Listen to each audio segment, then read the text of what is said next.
श्याम सुंदर भी अगर हमारे पास में आ जाएं, उन्हें देखने के बाद में मनचाहा धीर नहीं बंधेगा, तो फिर ये हमें कागज का टुकड़ा क्या धीर दे सकता है? उद्धव कहते हैं देखो बहनाओ, तुम श्याम सुंदर के बिना यहां पर जितनी व्याकुल हो, श्याम तुम्हारे बिना। लेकिन क्या करें, ऐसी उलझनों में फंसे हैं जो कन्हैया अभी तुम्हारे पास में नहीं आ पा रहे। और ऐसा नहीं होगा कि बुना वो जरूर है। पत्र जब खोल करके पढ़ा है तो उसमें लिखा था कि गोपियां योगिन बन करके रहे। जवाब दिया है उद्धव, हमें ऐसा लगता है मथुरा में जाने के बाद दूसरा रंग चढ़ा है। भूल गए श्याम सुंदर उन पुरानी बातों को, जरा जरा से माखन के लालच में नाच नाचा करते थे। जवाब दिया,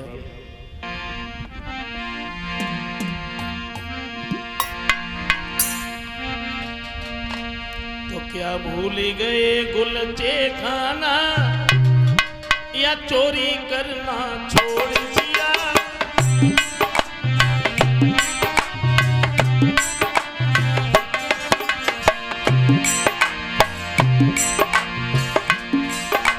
क्या भूल गए गुलचे खाना या चोरी करना छोड़ दिया?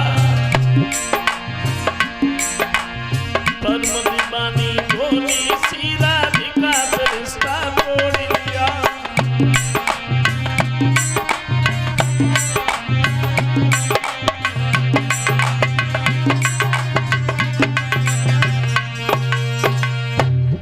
उद्धव बार बार समझा रहे हैं, लेकिन एक की बात खत्म नहीं हो पाती है तब तक दूसरी बोलने लगती। गोपियों के सामने उद्धव का कोई ज्ञान नहीं चल रहा, कोई ज्ञान नहीं चल रहा। अनजान बनकर के राधा सामने पहुंची है। जवाब दिया है उद्धव, हम लोग यहाँ पर रह तो रहे हैं, लेकिन कैसे रह रहे हैं हम तुम्हें क्या बताएं। आंखों में आंसू लेकर के राधा कहती, उद्धव सच बात तो ये है कि मेरा दिल यूनी पर खिंचा जा रहा है।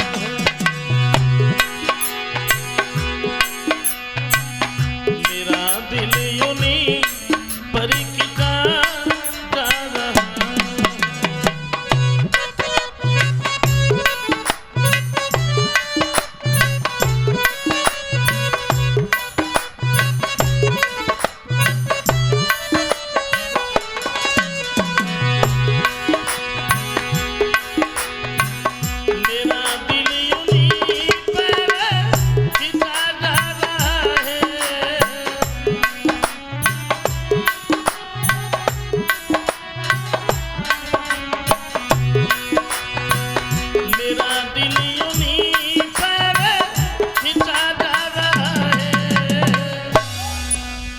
मुझको बुला न वो आ रहा, मेरा दिल यूनी पर खिंचा जा रहा।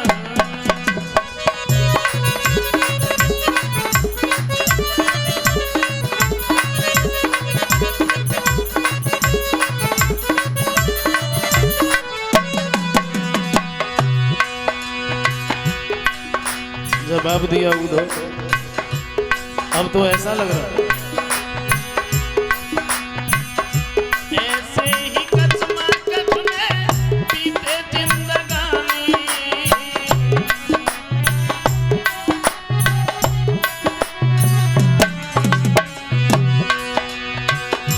ऐसे ही कसमा कसमे बीते जिंदगानी, क्योंकि वो मोहन मुझी पर जुलुम ढा रहा।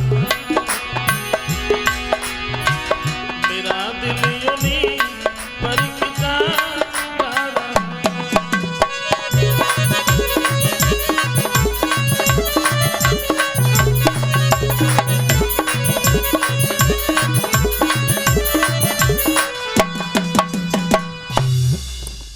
उद्धव बार बार समझा रहे हैं, लेकिन उद्धव का कोई ज्ञान नहीं चल रहा है। और कहाँ उद्धव ये कह के आए थे, हम सबको समझाने के बाद अति शीघ्र तुम्हारे पास में लौट के आए हैं। कहते तो ये हैं कि उद्धव को समझाते समझाते 1-2 दिन नहीं 7 महीने हो गए। और जब 7 महीने हुए हैं उसके बाद में उद्धव ने जवाब दिया है, बहनाओ अब हम यहाँ से लौट करके श्याम सुंदर के पास में जाए।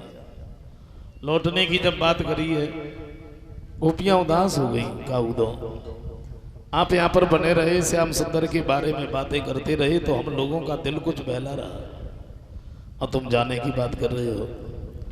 तुम्हें नहीं मालूम है तुम्हारे जाने के बाद हम लोगों की क्या दशा होगी। उद्धव आंखों में आंसू लेके गोपियां कहती हैं, उद्धव तुम्हारे जाने के तारे गिनी गिनी के और यूं धो रात कटेगी मेरी तारे।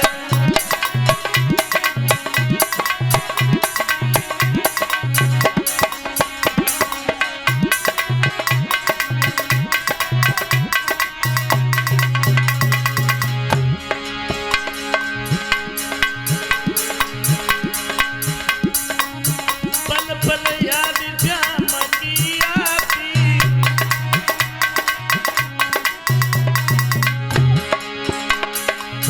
करी करी याद बटे मेरी छाती।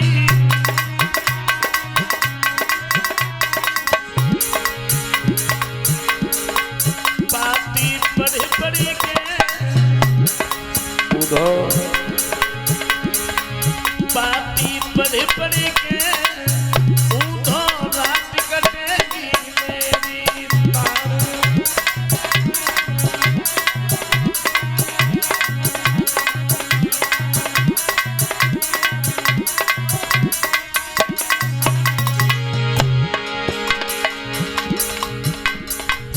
जवाब दिया, श्याम सुंदर हमारे पास में बस से आते लेकिन नहीं आएंगे। क्यों नहीं आएंगे तो बोलिए।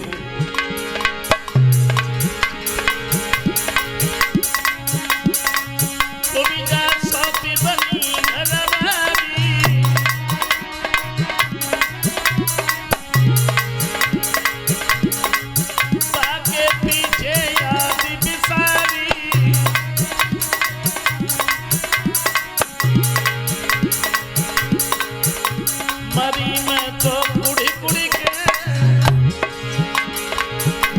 मरी मैं तो कुड़ी कुड़ी के उद्धव रात कटेगी मेरी तारे।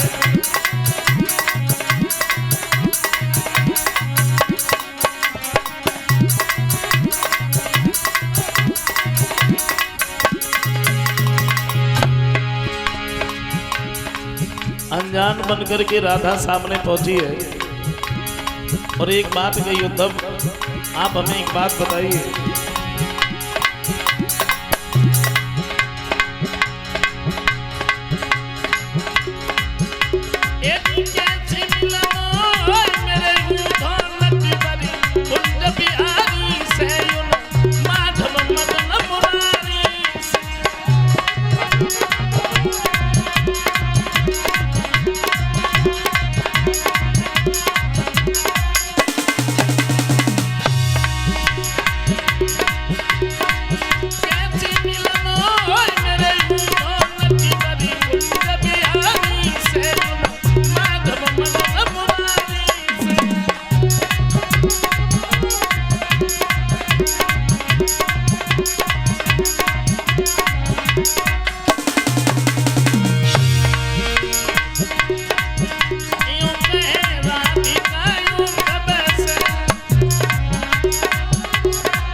अंत में उद्धव यही कह के चले जाते हैं, ऐसा नहीं होगा कि श्याम सुंदर ना आए, वो जरूर आए। भगवान कन्हैया को जाके जब सारी बात बताई है तो श्याम सुंदर बड़े उदास होते हैं। श्री सुखदेव जी समझाते हैं कि राजन, जब श्याम और बलराम उस द्वारिका में रह रहे थे तो इनके जो बड़े भाई थे बलराम, इनका विवाह हुआ है महाराज रेवतक की जो बेटी थी रेवती, उसके साथ।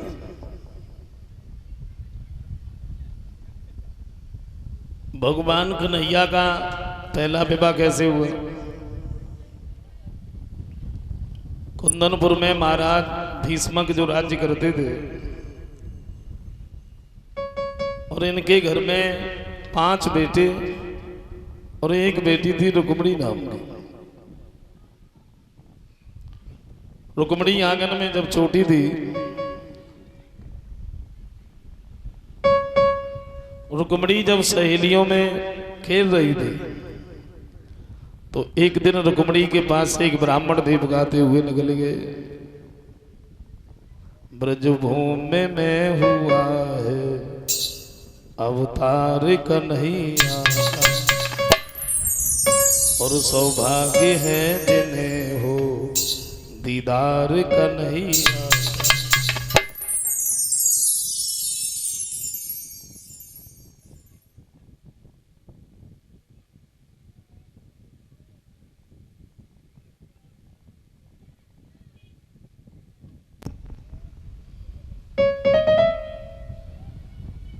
और रुक्मणी ने जब ये सुन लिया कि अवतार हो गया, उसी दिन से रुक्मणी जो थी ये श्याम सुंदर के नाम की दीवानी बन गई।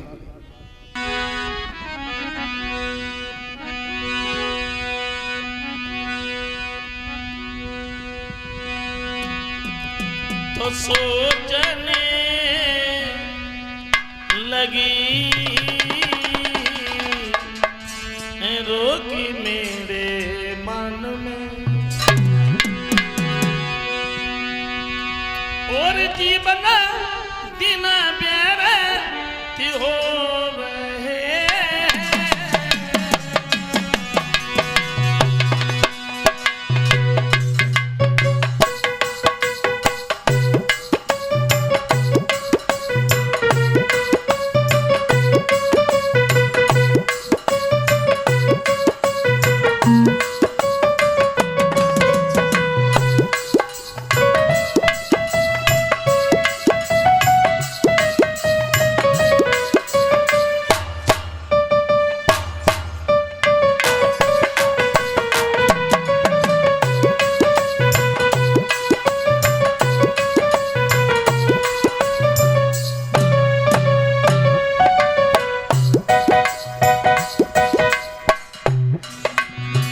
रुक्मणी ने जब ये सुना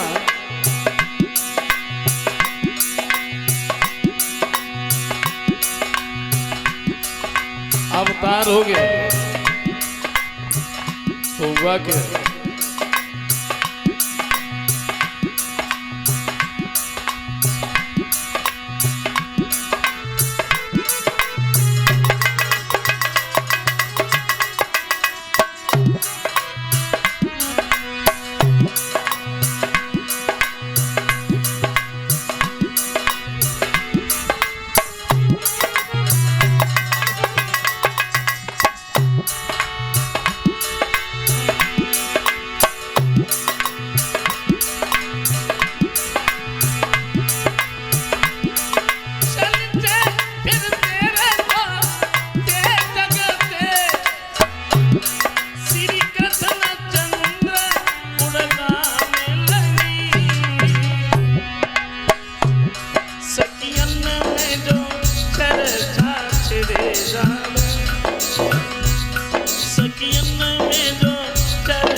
रुक्मिणी ने जब ये सुन लिया अवतार हो गया, चलते फिरते सोते जगते हमेशा श्याम सुंदर का ही नाम लेते हुआ क्या।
चलते फिरते सोते जगते उठते बैठते हमेशा श्याम सुंदर का ही नाम लेती है।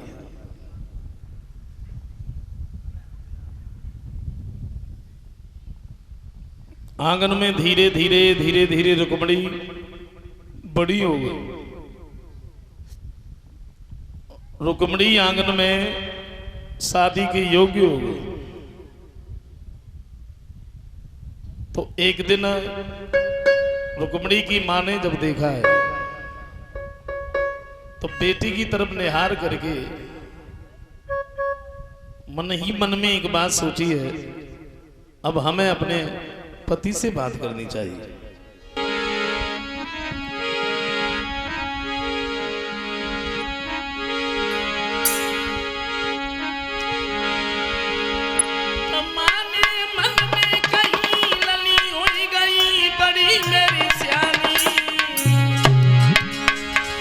और बरियों की सुता हुई गई है रे के सोच रही महाराज।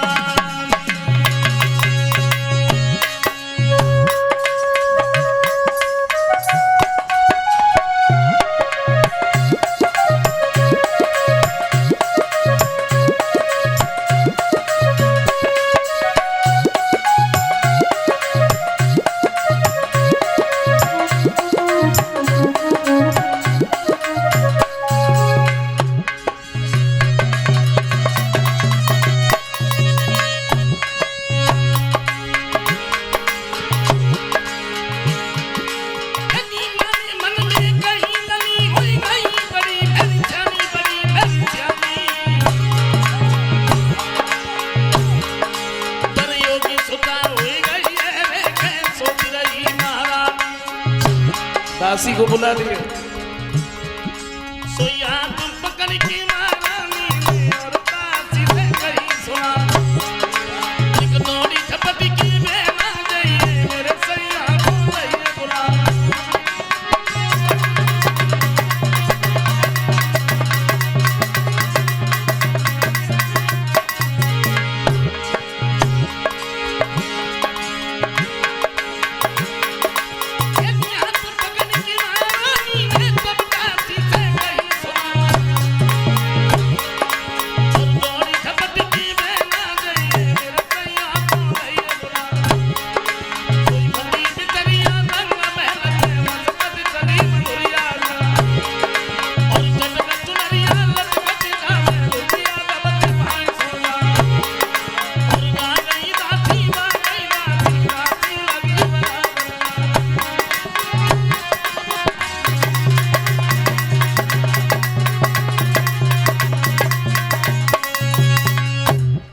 तत्काल ही महाराज भीष्म को घर पर बुला करके लाई।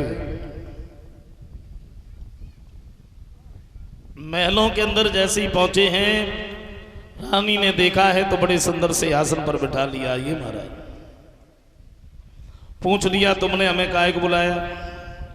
बोले महाराज बेटी घर में शादी के योग्य है और मैं ये चाहती हूं कोई अच्छा सा लड़का खोज करके अपनी बेटी का विवाह करूं।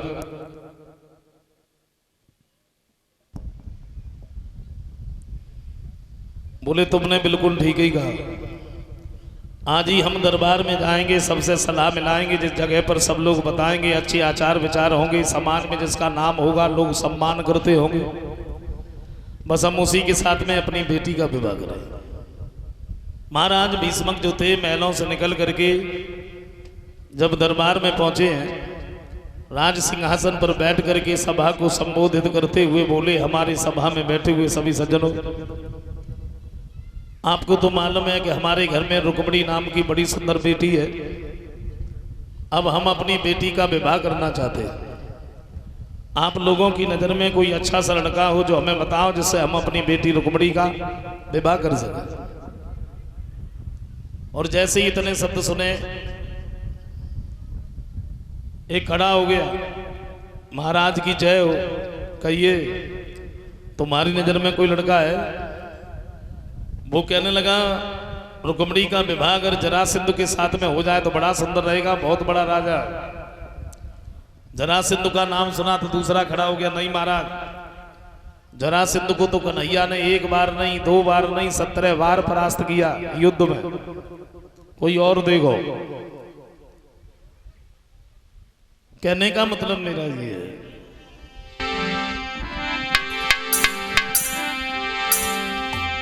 तो दरी बारी के बारी बारी से और राजन के नाम सुनाने लगे।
एक अगर किसी राजा का नाम बताता है, तत्काल ही दूसरा खड़ा हो जाता है, वो उसके गुण और अवगुणों के बारे में बताने लगता, महाराज इसके अंदर ये गुण है, ये अवगुण है। कहने का मतलब मेरा ये है।